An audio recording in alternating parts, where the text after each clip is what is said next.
Habari, niko mbele yenu kuwafundisha jinsi ya kutumia kompyuta kwa kutumia simu yako. Download program ya Windows 7 simu, ina icon ya kompyuta kama mnavyoiona. Baada ya kuifungua, simu yako itaenda kwenye mfumo wa kompyuta. Itaanza kuload kama kompyuta inavyowaka, mtaona kama inavyoboot hapo. Baada ya hapo, itawaka na itakupeleka sehemu ya kuweka password. Na kwa kuwa mfumo wako ni mpya hujaweka password, utabonyeza icon ya juu. Itawaka kama kawaida. Kama mnavyoona tayari kompyuta yangu imewaka. Baada ya hapo naingia kwenye kompyuta, kuangalia storage ya kompyuta na yaliyomo. Nimeclick hapo kupanua uone vizuri.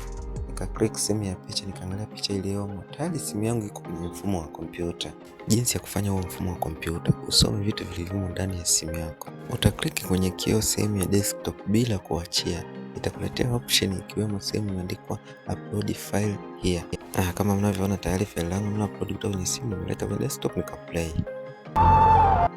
Lakini pia unaweza kubonyeza window button hapo kwenye start ukaona kila program iliyopo ndani ya mfumo wa kompyuta.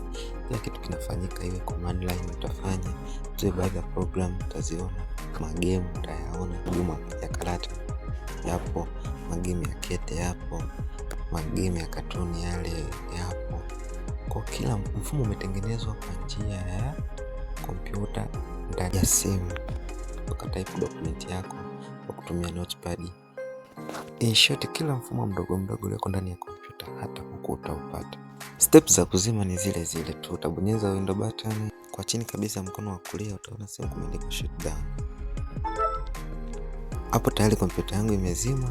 Natoa narudi kwenye mfumo wangu wa simu, natumia simu yangu kama kawaida.